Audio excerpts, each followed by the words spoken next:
ఎందుకంటే నీలమల్ల అంటే ఎన్ఎంఆర్ అంటే ముద్రాజ్ ఒక్కలే కాదు, అన్ని వర్గాలు ఉన్నాయి కాబట్టి తెలంగాణలో ఉన్న అన్ని వర్గాలు కూడా ఎప్పటి ఉన్నాయి కాబట్టి జై తెలంగాణ, జై బీసీ, జై మైనార్టీ, జై రెడ్డి, జై వెల్మ, జై మురుగా, జై యాదవ, జై కుర్మ, అందరూ కూడా సంపన్న వర్గాలకు కూడా జై జై చెప్తున్నానా. ఈరోజు చాలా సంతోషం ఉంది, ఎందుకంటే ఈరోజు ముఖ్యంగా ఎన్ఎంఆర్ ఒక వ్యవస్థాపక స్టార్ట్ చేసి ఒక చిన్నగా గ్రామంలో చిత్తూరు గ్రామంలో స్టార్ట్ చేసిన నేను రాజకీయాలకు వచ్చింది కూడా మనం 21 ఏళ్ళనే రాజకీయం వచ్చిన ఓటకు రాగానే రాజకీయాలకు వచ్చిన ఆ రోజే నేను ఈ చిత్తూరు గ్రామంలో ఎన్నో సేవ కార్యక్రమం చేసుకుంటూ ఈ చిన్న గ్రామంలో రాజకీయంగా స్టార్ట్ అయ్యి అంచెలంచెగా ఒక వార్డు మెంబర్ నుంచి ఉప సర్పంచ్ నుంచి సర్పంచ్ నుంచి ఎమ్మెల్యేకి పోటీ చేసి ఎంపీకి పోటీ చేసి ఇన్ని అంచెలంచెలుగా వస్తుందంటే ఆ రోజు నుంచి ఈ రోజు వరకు కూడా నా ఎన్ఎంఆర్ కుటుంబ సభ్యుల సహకారంతో ఈ స్థాయికి వచ్చిన ఈ రోజు ఈ స్థాయికి వచ్చినాక కూడా ఈ పలాంచేరు కాన్స్టిట్యూన్సీ నుంచి తెలంగాణ వ్యాప్తంగా సిరిసిల్ల నుంచి కరీంనగర్ నుంచి గోపాలపల్లి నుంచి మహబూబ్ నగర్ నుంచి సిద్దిపేట నుంచి నల్గొండ నుంచి ఇట్లా రాష్ట్రంలో ఉన్న అన్ని జిల్లాల నుంచి కూడా ఎన్ఎంఆర్ యువసేన ఎన్ఎంఆర్ కుటుంబ సభ్యులు ఏర్పాటు చేసుకున్నంటే నా జీవితం పూర్వజన్మ చేసుకున్న సుఖంగా అనుకుంటున్నా. ఇంతమంది కుటుంబ సభ్యులు నా చరిత్ర తెలవాలి. నీళ్ళమ్మది మా అమ్మ నాన్నకు ఒక్కనే సంతానం, నేను నాకు అక్కలు చెల్లెళ్ళు తమ్ముళ్ళు అన్నారు లేవు, కానీ ఈ రోజు రాష్ట్రం మొత్తం కూడా ఎన్ఎంఆర్ అనే కుటుంబ సభ్యులను ఇచ్చింది నీలమ్మడు యువసేన అని చెప్పి నా కుటుంబ సభ్యులకి అందరినీ కలిసింది. కాబట్టి ఈ రోజు నేను ఈ స్థాయికి వచ్చిన ఇంకా కూడా ఎందుకంటే ఈ సోషల్ మీడియా ఇంతకుముందు శివ చెప్పినట్టు అవన్నీ కూడా ఒక రోజు క్లాస్ పెట్టుకుందాం. ఇంకా కూడా ఎంత గ్రామ స్థాయికి ఇంకా బూత్ స్థాయికి కూడా తీసుకోవాలి, గ్రామ స్థాయి కాదు ప్రతి బూత్ స్థాయికి తీసుకోవాలి. ఈ రోజు ఎందుకు ఇలాంటి కార్యక్రమాలు చేస్తుందంటే ఎన్ఎంఆర్ యువసేన స్టేట్ వైజ్ గా ఎందుకు చేస్తుందని చాలా మంది నాయకులు అంటారు. కానీ ఎన్ఎంఆర్ యువసేన నేను నాకు జరిగిన అవమానాలు గతంలో ఎన్నో జరిగినాయి. నేను ఎమ్మెల్యే నిలబడ్డప్పుడు ఎంపీ నిలబడ్డప్పుడు ఒక బీసీ బిడ్డగా వెళ్తుంటే ఒక అగ్రవర్ణ నాయకులు రాష్ట్రంలో నాయకులు ఉన్నోళ్ళు ఎవరు బీసీలలో ఎవడు నిలబడేటోడు, ఎవరికి ఉంది స్థాయి ఉందా, ఎవడు మీ దాంట్లో నిలబడే స్థౌమత ఉందా అని చెప్పి ఎన్నో అవమానాలు చేసారు. ఆ రోజే డిసైడ్ అయినా బిడ్డ ఆత్మగౌరవం మీద దెబ్బపోయి ఊపోను నన్ను గొడవలు అన్ని చేయడానికి పట్టు భరిస్తా కానీ ఆత్మగౌరవం మీద దెబ్బకొట్టే ఊపోనని చెప్పి దండుగా నిలబడ్డామని నీలమ్మ ఆ రోజు మురుగాటి జాతి కూడా ఎన్ఎంఆర్ యువసేన ఈ పాంచలు నిలబడి అన్ని కులాలు సపోర్ట్ చేసినాక కూడా ఆ రోజు తెలంగాణలో ఒక పార్టీ టికెట్ వేయకపోతే రాష్ట్ర వ్యాప్తంగా ఉన్న ముద్రా సోదరులు బీసీ సోదరులు కూడా నాకు అండగా నిలబడారు. ఎందుకంటే మన పలాంచలో టికెట్ రాకపోతే తెలంగాణ వ్యాప్తంగా కూడా మన బిడ్డకి అన్యాయం జరిగితే ఊపం బిడ్డ నిన్ను పొందబెడతామని చెప్పి జాతీయం చెప్తున్నా. ఎందుకంటే ఆ రోజు బాబాసాహెబ్ అంబేద్కర్ ఎట్లయితే మైనార్టీలు ఆ రోజు నిలబడారు, మొన్న మైనార్టీలు కూడా ఎంపీ ఎలక్షన్ లో వన్ సైడ్ గా ఓట్ చేసి నాకు ఎందుకు బాబాసాహెబ్ అంబేద్కర్ ఆ రోజు భక్తుల గుర్తు నేను వీళ్ళందరి స్ఫూర్తిగా బాబాసాహెబ్ అంబేద్కర్ ను జ్యోతిరావు పోలీసులు అందరూ స్ఫూర్తిగా తీసుకొని ముందుకు సాగుతున్నా. రేపు ఈ ఎన్ఎంఆర్ యువసేన ప్రతి గ్రామంలో ప్రతి పట్టణంలో ప్రతి పల్లెలో ప్రతి ప్రభుత్వంలో కూడా ఇది విస్తృత స్థాయిగా తీసుకెళ్తాం. రేపు నాకు ఆ రోజు జరిగినప్పుడు మీరు ఎట్లయితే నిలబడరో రేపు జరగబోయే స్థానిక సంస్థ ఎన్నికలలో కూడా నిలబడతా. ఎందుకంటే నేను అధికార పార్టీలో ఉన్నప్పుడు అక్కడ ఉన్న పిసిసికి ముఖ్యమంత్రికి అక్కడ ఉన్న ఎమ్మెల్యేలకు ఇన్ఛార్జ్లకు కూడా చెప్తా మా ఎన్ఎంఆర్ యువసేన సెలక్షన్ చేసుకుంటారు, అందులో మాకు కూడా అవకాశం కల్పించండి, అందులో బీసీ వర్గాలు. ఎందుకంటే ఒక మండలంలో సుమారుగా ఏడు ఒక కాన్స్టిట్యూన్సీ లో 7 మండలాలు ఉంటాయి, అక్కడ 7 జెడ్పీటీసీలు ఉంటాయి, 7 ఎంపీపీలు ఉంటాయి, మార్కెట్ కమిటీ చైర్మన్లు ఉంటాయి, ఇవన్నీ కూడా పదవులు ఉంటాయి. కాబట్టి అందులో మేజర్ గా ఒక 10-15 కులాలు పెద్ద కులాలు ఉంటాయి. ఆ పెద్ద కులాలలో ఉన్న దాంట్లో ఒక దగ్గర 50కి ఇవ్వండి జెడ్పీటీసీకి, ఒక దగ్గర మైనార్టీకి ఇవ్వండి, ఒక దగ్గర ఎస్సీకి ఇవ్వండి, ఒక దగ్గర రెడ్డికి ఇవ్వండి, ఒక దగ్గర ముద్రాజుకి ఇవ్వండి, ఇంకా ఎంతమంది జాతులలో ఉన్న బిడ్డలకి ఇవ్వండి అని చెప్పి కొట్లాడి మా హక్కులు తీసుకొచ్చేందుకు ప్రయత్నం చేయడానికి ఎన్ఎంఆర్ యువసేన చేస్తున్నా. ఎన్ఎంఆర్ యువసేన ఎందుకంటే నేను ఎక్కడ ఆదర్శంగా తీసుకుంటే కాంగ్రెస్ పార్టీలో రాహుల్ గాంధీ గారు ప్రధానమంత్రి అయితే ఫ్యూచర్ ఆయన ఒకటే చెప్తుండు, ఏ వర్గాలు కింది వర్గాలు ఉన్నాయో, చిన్న చిన్న వర్గాలు ఉన్నాయి, ఇప్పటి వరకు పార్లమెంట్ లో అసెంబ్లీలకు పోయే వర్గాలు ఉన్నాయి, ఆ వర్గాలకు కులగణన చేసి వారి శాతం ప్రకారం వాళ్ళు అన్ని రకాలుగా ఎదగాలని కోరుకున్న వ్యక్తి రాహుల్ గాంధీ గారిని స్ఫూర్తి తీసుకొని కులగణన కూడా మీరు ఆయన ఎత్తుకోవడం ద్వారా ఈ రాష్ట్రంలో కులగణన చేసి ఈ కులగణన చూసి కూడా కేంద్ర ప్రభుత్వం కూడా కులగణన చేస్తుందంటే మీరు అర్థం చేసుకోండి, రానున్న రోజుల్లో బీసీలకు చాలా ఉన్నత స్థానాలకు వెళ్తారు. బీసీలకు నాయకత్వం ఇప్పటి నుంచే బిల్డప్ చేస్తే రేపు బీసీలకు చాలా ఇంతకుముందు తమ్ముళ్ళు చెప్పారు ఉన్నత స్థానం పోవాలని చెప్తారు. బీసీలలో ఖచ్చితంగా పోతాం. ఆ పోయే రోజు కూడా నాతోటి నేను ఆ రోజు ఈ రోజు చెప్తున్నా, గత అసెంబ్లీలో కూడా చెప్పినా, నీలమ్మలు ఎదిగే తరంలో నీలమ్మలు ఒకటే ఎదగడం కాదు, నీలమ్మలు పక్కన ఉన్న వాళ్ళని నిరూపించుకుంటే నేను ఎదుగుతుంటా, ప్రజలతో మమేకం ఉంటా, నన్ను నమ్ముకొని వచ్చిన కార్యకర్తలకు ఎప్పుడు తోడుకుంటా, నేను కూడా మీ అందరి అన్నదమ్ములు లేకుండా నేను ఇంకోటి బీసీడీ నుంచి ఏది చెప్తాడో శివ అయినా మీరు అందరూ అది చిన్న సమస్య, అది పెద్ద సమస్య కాదు. మీరు ఎందుకు చెప్తారా, మన దగ్గర ప్రజాబలం ఉందనుకో వాళ్ళే ఇచ్చేస్తారు. ప్రజాబలం చూపించాలంటే ఏం చేయాలి మనం? ఎన్ఎంఆర్ యువసేన ప్రతి గ్రామంలో, ప్రతి పట్టణంలో, ప్రతి ఇంటికి గడప గడపకి ఎన్ఎంఆర్ యువసేన అవ్వాలి. ఈ ఎన్ఎంఆర్ యువసేన మొత్తం రాష్ట్ర వ్యాప్తంగా పాకిన తర్వాత ఒక మీటింగ్ ఏర్పాటు చేస్తా, జిల్లాలకు వస్తా, కాన్స్టిట్యూన్సీకి వస్తా, అందరితో మమేకమై అన్ని హక్కులు సాధించుకోవడానికి అక్కడ ఉన్న ఎమ్మెల్యేలతో మాట్లాడతా, మంత్రులతో మాట్లాడతా, మా ఊళ్ళకి అవకాశాలు కల్పించడానికి మాట్లాడి అవకాశాలు కల్పిస్తూ మన అందరం కూడా రాష్ట్రంలో ఒక 10 లక్షలతోటి మీటింగ్, హైదరాబాద్ నది గడ్డ మీద 10 లక్షలతో ఆ మీటింగ్ ఈ రాష్ట్ర ముఖ్యమంత్రిని క్యాబినెట్ లో అదేవిధంగా రాహుల్ గాంధీ మీటింగ్ పిలిచి ఆ రోజు ఒప్పిస్తా, మన హక్కులు మన నాయకులతో చెప్పిస్తా, మా హక్కులు కావాలి, బీసీ గురించి ఏదైతే కావాలి, ఒడే సోదరులకు కావాల్సిన సమస్యలు మిగతా కూడా ఏవైతే ఉన్నాయో అవన్నీ కూడా పార్టీ గురించి తీసుకోవాలి, అందరికి కలుపుకొని తీసుకోవాలని చెప్పి తెలియజేస్తున్నా. ఇంకా కూడా ఇదే కాకుండా నా సరిగ్గా ఇంతకుముందు తమ్ముడు ఎప్పుడు నేను ఒక్కరినే ఎదగాలని ఎప్పుడు లేదు నా జీవితంలో.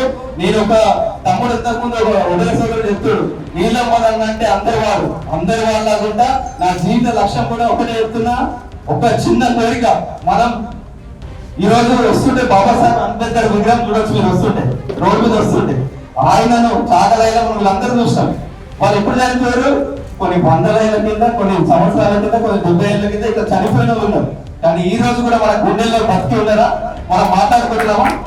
రేపు కూడా నీలమ్మలు బతికినా చనిపోయినా కూడా ప్రజలలో బతకాలనుకునే వ్యక్తిలాగా ఉంటా, ప్రజల అందరూ సహకారాలు తీసుకుంటా.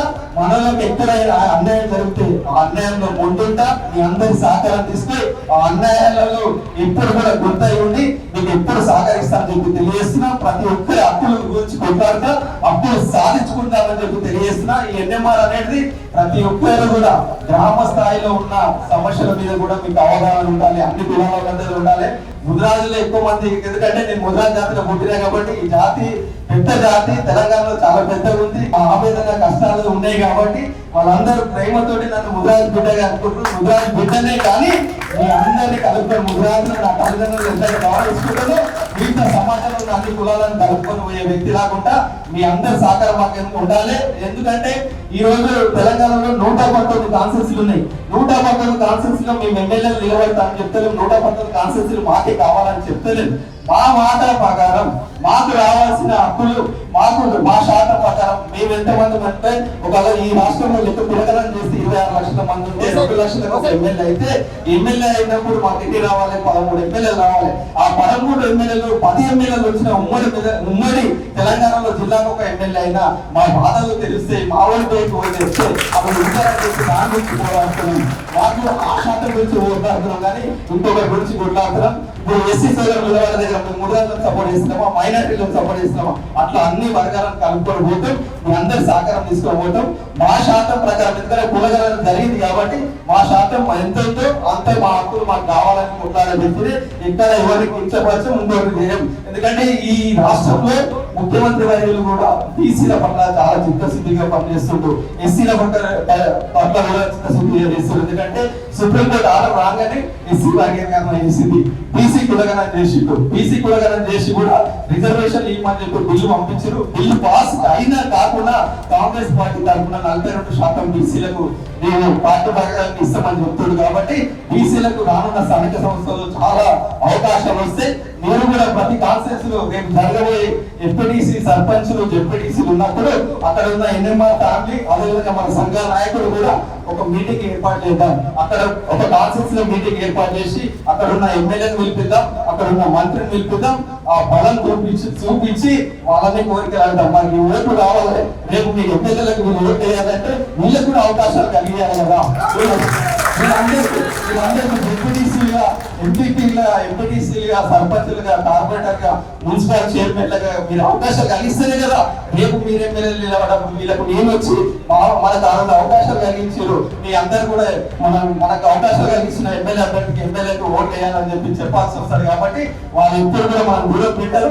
ఖచ్చితంగా చేద్దాం. ప్రతి కాన్స్టిట్యూన్సీలో కూడా ఎన్ఎంఆర్ వ్యవస్థ ఏర్పాటు చేసుకొని మన బలం చూపించి ప్రతి ఒక్క అక్కడున్న ఎమ్మెల్యేలు అక్కడున్న ఇన్ఛార్జీలను నిలిపించి మన బలం చూపించి స్థానిక సంస్థలు కూడా పెద్దపీట వేసినట్టు ప్రయత్నం చేస్తాం. మీ అందరూ కూడా సహకరించండి. మీ తమ్ముళ్ళలాగా మీ అన్నలాగా కానీ పిల్లలు నమ్మించి మోసం చేసే వ్యక్తినైతే కాదు. మీ గురించి ఉండేటండి. ఎందుకంటే ఆ రోజు మా మహేష్ వీళ్ళందరూ కూడా ఉన్నారు. ఆ రోజు పార్టీ నేను పోరాటం చేస్తుంటే టికెట్ లేకపోతే కూడా పోరాటం చేసి పిలిచి నా దగ్గర ప్రజా బంధు ప్రజా బలం ఉన్నది చూసి కూడా ఢిల్లీకి ఇచ్చి టికెట్ ఇచ్చిన తర్వాత కూడా నష్టం జరిగింది. తీసేసిన తర్వాత కూడా ఆ రోజు ఒక్కటే మాట చెప్పిన ప్రగతి భవన్ పిలిచిన రోజు నీలం మధు ముద్రాజ్ అనేటువంటి బ్యాలెట్ ఉంటాడు, ఎమ్మెల్యే నిలబడతాడు, ఎవరు ఓటేసిన వేయకుండా నా బయలానికి ఎమ్మెల్యే వచ్చింది. అట్లనే మాట మీద ఎందుకు నిలబడంటే ఆ రోజు తెలంగాణ వ్యాప్తంగా కూడా నా బిడ్డలందరూ, నా జాతి బిడ్డలు, నా సోదరులు, నా మిత్రులందరూ కూడా రోడ్డు మీద వచ్చి పోరాటం చేశారు. కాబట్టి వాళ్ళ ఆత్మగౌరవం, నా ఆత్మగౌరవం తీయొద్దని చెప్పి ఆ రోజు నిలబడ్డాక కూడా నా ఓటు శాతం చూసినాక కూడా కాంగ్రెస్ పార్టీ మళ్ళీ అధికారంలోకి రాగానే నన్ను పిలుచుకొని నన్ను మళ్ళీ కట్ట వేసి రాహుల్ గారితో మాట్లాడి ఎంపీ టికెట్ కూడా ఇచ్చిండు రేవంత్ రెడ్డి గారు. ఎంపీ టికెట్ ఇచ్చినాక కూడా ఈ మెదక్ పార్లమెంట్ లో కూడా అన్ని వర్గాలను మమేకం చేసుకొని, క్యాడర్ మమేకం చేసుకొని, ప్రజలతో మమేకం ఉండి నేను 4,32,072 ఓట్లు వచ్చినాయంటే ఈ గత 25 ఏళ్ళ నుంచి కూడా 25 ఏళ్ళ నుంచి ఎంపీ అభ్యర్థి కానీ రాలేదు ఇక్కడ మెదక్లో. కానీ ఒక ముద్రాజ్ బిడ్డ, ఒక బీసీ బిడ్డ నిలబడాలంటూ 4,32,000 ఓట్లు వచ్చినాయి కూడా ఢిల్లీకి తెలుసు. అదేవిధంగా రాష్ట్ర ప్రభుత్వానికి తెలుసు. రేపు మనకు ఖచ్చితంగా పెద్ద పెట్టేస్తారు. మీ అందరిని కాపాడుకుంటా రేపు రావాల్సిన హక్కులు కూడా ఇంకా కూడా ఇది చిన్న ఫస్ట్ మీటింగే. ఇలాంటి మీటింగ్లు కొన్ని వందలు కొన్ని వేలు చేస్తా. ప్రతి కాన్ఫరెన్స్ లో వస్తాయి. తమ్ముడు అంటున్నారు, తమ్ముడు అన్నారు అన్ని ఏంటి చిక్కుల్లో పెడతారు, ఆ చిక్కులు అంటారు. అదే చిక్కుల్లో పెడతారు అంటే ఒక సినిమా మన యూత్ కథ తెలిసిన ఒక సినిమా మహేష్ బాబు సినిమా ఉంది. అదే సినిమా సరిలేదు. దాంట్లో సీఓ ఉంటాడు. అమెరికా నుంచి వచ్చే ఒక గ్రామంలో చూస్తే హెలికాప్టర్ రాడికి వస్తాయి, అధికారులు రాడికి వస్తాయి, అందరూ రాడికి వస్తారు. ఉంటే కూడా ఈ చిట్కూరు గ్రామంకి అన్ని వస్తాయి, అన్ని అధికారులు వస్తాయి, రాష్ట్రం మొత్తం కూడా ఇంటికి వస్తారని చెప్పి తెలియజేస్తున్నా. మీ అందరినీ ఇంకా ముందుకు నడుపుతా. అలాంటి బలము, అలాంటి అవకాశం కూడా అభ్యర్థులు నాకు ఎప్పుడు తోడు ఉండాలి. నా తోటి నచ్చిన మిత్రులను కూడా ముందుకు తీసుకెళ్తాను. ఎందుకంటే రామన్న అయినా, మన సీనియర్ అయినా, రమణ, మన కరుణాకర్, రంజిత్, మహేష్, అదేవిధంగా బాలరాజు, మన దేవరాజు, శ్రీను, మా జగ్గి పరమేశ్వర, అదేవిధంగా ఇక్కడ ఉన్న నాకు సోదరులు అందరూ పేరు ప్రతి ఒక్కరు తెలుసు. కవితమ్మ, అక్క, అయితమ్మ, నమస్తే అందరూ కూడా ఎప్పుడు కూడా వాళ్ళు ఒకటే అంటారు, మొదలు మంచుకుంటూ బిడ్డ నువ్వు ధైర్యం ఉండు, మా జాతి మా బీసీల గురించి కొట్లాడుకుంటారు, నేను ఎప్పుడు మీ తోడు కాపాడుకుంటామని వీళ్ళ ప్రేమను ఇంకా ముందుకు తీసుకోకూడదు. ఎందుకంటే నేను రాజకీయంలో ఒక్కసారి మహేష్ అంటుంటాడు 2 సార్లు ఓడిపోయినాం, ఇప్పటికీ ప్రజలలో తిరుగుతున్నాం అంటే మా భార్య మా మహేష్ కూడా మనం మాట్లాడుతుంటే ఏం మహేష్ ఇంకా 2 ఓడిపోయాడు, ఇంకెందుకు ఇట్లా తీసుకెళ్ళిపోయావు ప్రజలకు అంటే నువ్వు వద్దన్నా కూడా మదన్ ఇంట్లో పడుకున్నా కూడా ప్రజలు వచ్చి లేకపోతే మా ప్రజలు తీసుకోతారా వద్దా అని చెప్పి మనం చెప్తుంటే అట్లా అంటే అంత ప్రేమని మనం సంపాదించుకున్నా. అంటే మీ అందరు ఎన్ఎంఆర్ ఫ్యామిలీ దాని వచ్చింది. ఈ ఎన్ఎంఆర్ ఫ్యామిలీకి నా జీవితం నా గట్టె కాలేదాకా కూడా మీకు రుణపడి ఉంటా. ఎందుకంటే చాలా లేట్ అయింది. ఇక్కడ అందరూ పెద్దల సలహా తీసుకుంటారు. చేసుకున్నాం. ఇంకా ముందు పెట్టుకొని ఇది ఫస్ట్ ఆరంభమే కాబట్టి ఇంకా ఎలాంటి సమస్యలు ఉన్నాయో ఈ సోషల్ మీడియా ఇన్ఛార్జ్లే రేపు మీ గ్రామంలో మీ నాయకుడిని మీరే ఎన్నుకోవాలి. ఒకవేళ సోషల్ మీడియా ఇన్ఛార్జ్లు మేము నాయకత్వం కాలేము, మేము అక్కడ సరిపోలేమంటే మీ సోషల్ మీడియా నాయకులే అక్కడ ఒక మంచి నాయకుడిని ఎన్నుకొని మన ఎన్ఎంఆర్ కుటుంబ సభ్యులు కూడా వాళ్ళకి సపోర్ట్ ఉండేటట్టు మీరు పనిచేయాలని చెప్పి తెలియజేస్తున్నారు. దానికి కూడా మేము సహకారం ఉంటాం. శివ ఇంతకు ముందు చెప్పినట్టు సోషల్ మీడియాలో మనం ఎవడనే మన అంటే ఒక వీడియో తీసి పెట్టన్నారు. ఆ వీడియో తీసి పెడితే కూడా చాలా అందరూ కూడా రియాక్ట్ అవుతారు. అందరం కూడా ఎవరైనా ఎన్ఎంఆర్ ఫ్యామిలీ జోలికి వచ్చి మేము ఎవరి జోలికి పోము, కానీ మా జోలికి వస్తే మాత్రం మేము తెలంగాణ మొట్టమొదటి వస్తామని చెప్పి తెలియజేస్తాం. మీకు ఉంటాను కానీ మండలం పెట్టుకుంటే మాత్రం ఉంటామని చెప్తున్నా. నాకు జరిగిన అన్యాయాలు, నాకు చేసిన అన్యాయాలకు కూడా మీరు అందరూ తోడు నిలబడి ధైర్యం ఇచ్చినందుకు కూడా కృతజ్ఞతలు తెలియజేస్తున్నా. ఇంకా ముందు కూడా చాలా విషయాలు చెప్తాను. నాకు జరిగినాయి, నా గురించి మాట్లాడే కాదు, బీసీల గురించి మాట్లాడేవి అన్ని నా దగ్గర కడుపులు ఉన్నాయి. ఇప్పుడే బాగుండదు, ముందు అన్ని చెప్తానని చెప్పి తెలియజేస్తున్నా. ఇంకా ఈ కార్యక్రమాన్ని చూసుకుంటూ తీసుకోవద్దని మరొకసారి ధన్యవాదాలు చేస్తున్నా. జై బీసీ.